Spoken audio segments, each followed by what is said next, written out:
오늘 우리에게 주신 하나님의 말씀은 고린도전서 2장 10절에서 16절 말씀입니다. 오직 하나님이 성령으로 이것을 우리에게 보이셨으니 성령은 모든 것 곧 하나님의 깊은 것까지도 통달하시느니라. 사람의 일을 사람의 속에 있는 영 외에 누가 알리요? 이와 같이 하나님의 일도 하나님의 영 외에는 아무도 알지 못하느니라. 우리가 세상의 영을 받지 아니하고 오직 하나님으로부터 온 영을 받았으니 이는 우리로 하여금 하나님께서 우리에게 은혜로 주신 것들을 알게 하려 하심이라. 우리가 이것을 말하거니와 사람의 지혜가 가르친 말로 아니하고 오직 성령께서 가르치신 것으로 하니 영적인 일은 영적인 것으로 분별하느니라. 육에 속한 사람은 하나님의 성령의 일들을 받지 아니하나니 이는 그것들이 그에게는 어리석게 보임이요 또 그는 그것들을 알 수도 없나니 그러한 일은 영적으로 분별되기 때문이라. 신령한 자는 모든 것을 판단하나 자기는 아무에게도 판단을 받지 아니하느니라. 누가 주의 마음을 알아서 주를 가르치겠느냐? 그러나 우리가 그리스도의 마음을 가졌느니라. 아멘.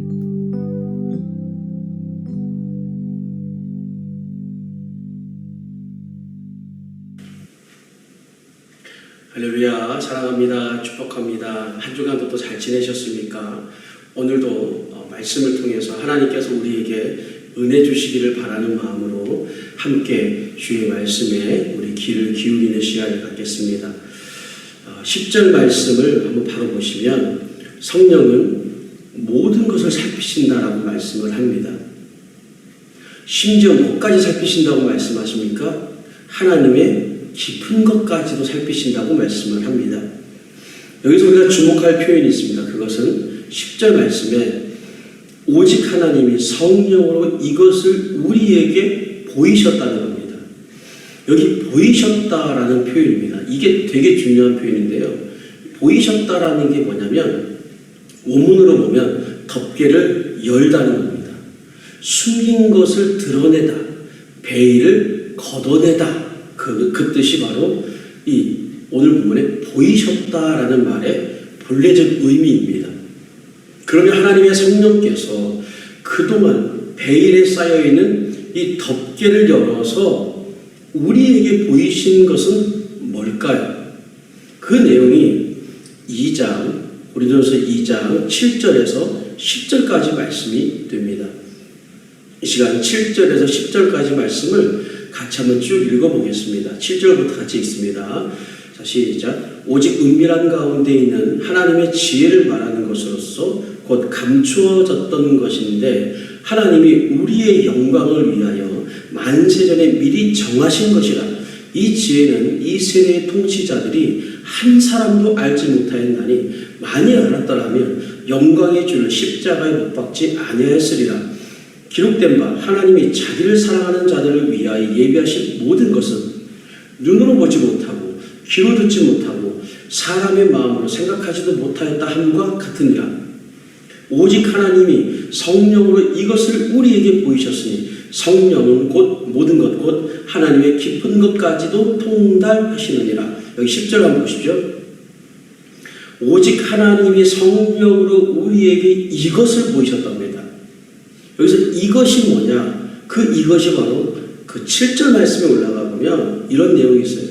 하나님이 우리의 영광을 위하여 만세전에 미리 정하신 것. 우리의 영광을 위해 만세전에 미리 정하신 것.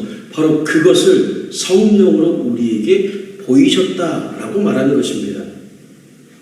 여러분, 하나님께 성령을 통해서 가려졌던 덮개를 열어 보여주셔서 보이신 이것이 뭐다고요? 가려진 덮개를 열어서 보여주신 것이 만세전에 감추었던 하나님의 지혜입니다. 즉 십자가에 감추어진 구원의 비밀을 얘기하는 것입니다. 그래서 보이셨다는 것은 하나님이 우리에게 어떤 정보를 제공해 주셨다라는 정도의 의미가 아닙니다. 인간의 눈으로는 볼 수 없고 인간으로서는 도무지 알 수 없고 그 그 지혜를 도달할 수 없고 세상의 철학으로도 이해할 수 없는 그것을 얘기하는 겁니다. 바로 그것을 성령을 통해서 베일을 걷어주셨다. 덮개를 열어주셨다라는 겁니다. 그럼 베일에 덮여있는 그 덮개를 열어줬다라는 것은 그게 뭘까요? 그게 바로 그 열어서 보여주신 그것은 하나님의 구원 계획이죠. 즉 십자가 안에 감추어진 구원의 비밀을 얘기하는 겁니다. 그럼 두 번째, 베일에 덮여있고 가려져 있었던 이건 뭐냐는 거죠. 십자가에 못 박히신 예수가 다름 아닌 그리스도라는 겁니다. 그게 베일에 덮여 있었던 겁니다. 성령을 통해 우리로 하여금 보게 하신 게 그겁니다.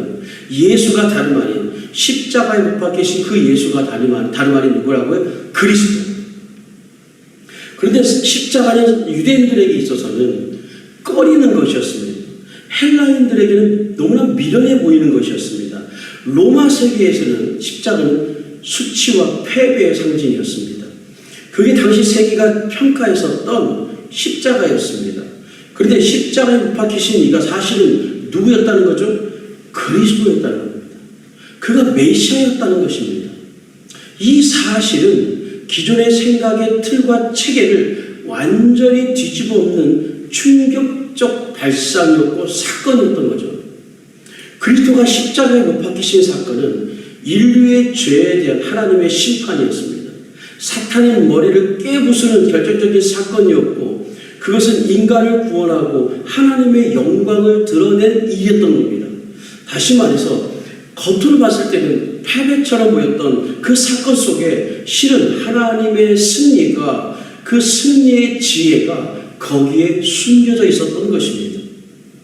세 번째, 베일에 덮여있고 덮개로 가려져 있는 이것은 십자가를 통해 우리에게 일어난 결과가 구원이었다는 사실입니다. 그러면 우리 이런 질문을 던져야 됩니다. 성령이 아니면 이 모든 것을 우리가 전혀 알 수 없는 것이냐? 여러분 9절 말씀을 읽어보겠습니다. 9절입니다. 함께 읽습니다. 시작. 기록된 바 하나님이 자기를 사랑하는 자들을 위하여 예비하신 모든 것은 눈으로 보지 못하고 귀로 듣지 못하고 사람의 마음으로 생각하지도 못하였다 함과 같으며. 여러분 성령께서 하시는 일은 숨겨진 하나님의 그 구원의 섭리를 우리에게 드러내시고 보여주시는 일을 합니다.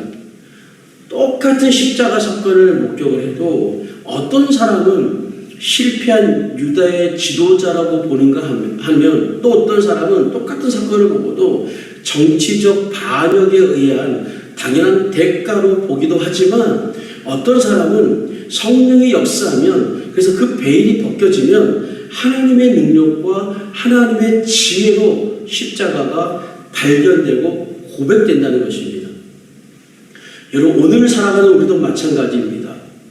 정도의 차이만 있을 뿐 고난은 누구나 다 겪는 것이고 또 모두가 가는 인생길에는 다 크고 작은 사고가 있을 수밖에 없습니다. 누구나 다 고난은 겪고 살아갑니다. 그런데 어떤 사람은 우리가 가는 그 길에서 누구나 겪는 사건 사고 누구나 겪는 이 고난 크고 작은 고난의 길 속에서 어떤 사람은 똑같은 사건을 만나지만 똑같은 고난을 당하지만 어떤 사람은 하나님을 보고 하나님을 깨닫게 하는 그 하나님을 경험하게 된다는 겁니다. 아무리 지독한 고난이라도 그래서 그 혹독한 고난의 시간을 정말 힘겹게 겨우겨우 버텨내는 삶을 살아간다 하더라도 하나님은 성령을 통해 우리가 그동안 줄곧 보지 못했고 전혀 예상하지 못했고 알 수 없었던 감춰져 있던 하늘의 별과 같은 하나님의 은혜를 우리로 하여금 보게 하실 줄로 믿습니다. 바로 이런 이유 때문에 우리는요 고난 중에 고난의 길을 가던 중에라도 시험 중에라도 우리는 불현듯 하나님을 소망하게 되는 겁니다. 우리에게 주어진 남은 인생을 우리는 믿음으로 걸어갈 수 있는 소망이 생기는 것입니다. 그러므로 여러분 우리는 시험이 없고 고통 없고 눈물 없는 삶이 되기를 기도할 것이 아닙니다. 그런 기도는 하나님이 응답하지 않습니다. 고난은 시간 낭비가 아니기 때문입니다. 오히려 고난이 시간을 건져 올리는 거죠. 왜냐하면 인생은 태어날 때부터 광야에서 태어났습니다. 환경 자체가 광야에서 태어났기 때문에 편안함을 이 땅에 살면서 기대하고 또 기도하는 것은 어리석은 것입니다. 그러므로 우리가 기도할 건 뭐냐? 어그러지고 타락한 세상의 방식으로 그렇게 세상이 작동하는 그 작동의 방식으로 세상의 영을 따라가고 그 영을 받을 것이 아니라 하나님의 영을 받아야 됩니다. 아멘.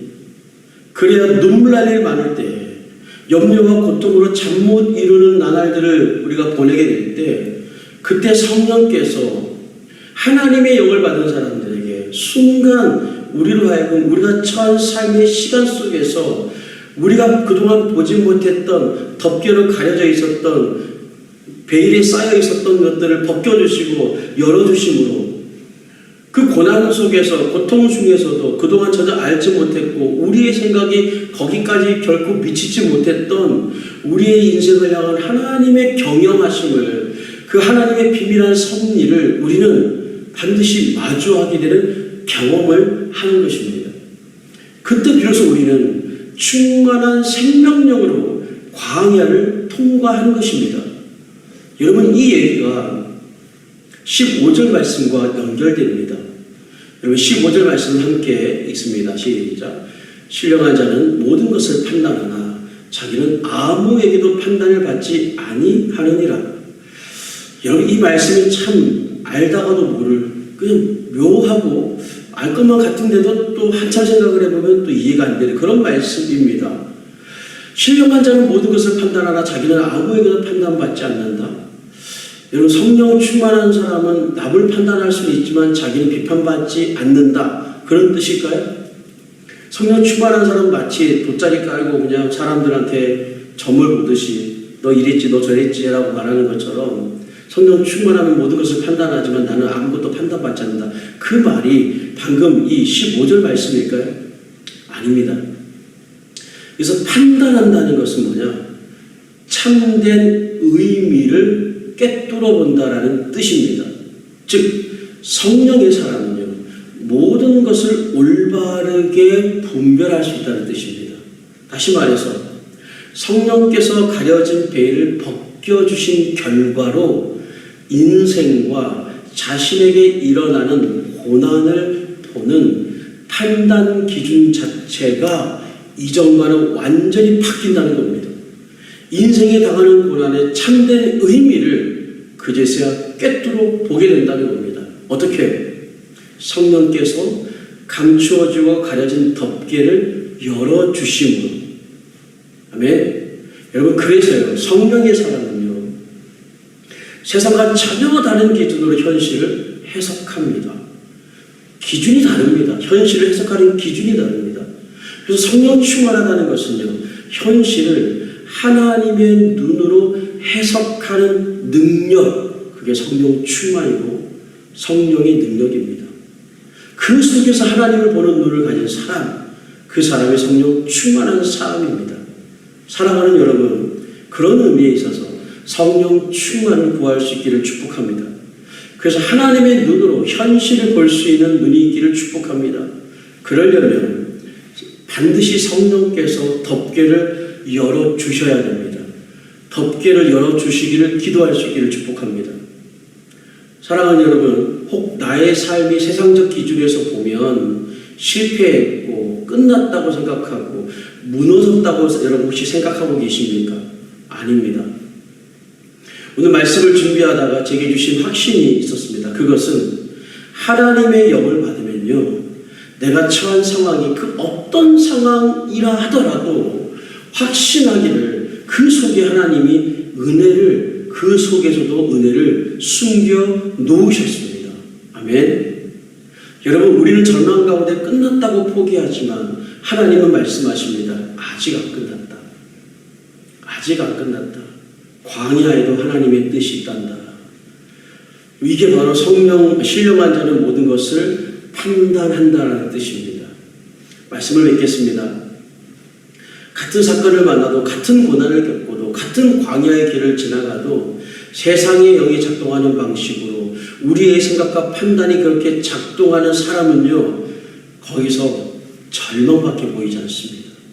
그런데 하나님의 영을 받은 사람은 다르게 봅니다. 눈물 속에서도 은혜를 보고요, 실패 속에서도 하나님의 뜻을 보고요, 광야 한복판에서도 숨겨진 만나를 발견하는 사람입니다. 왜 그렇습니까?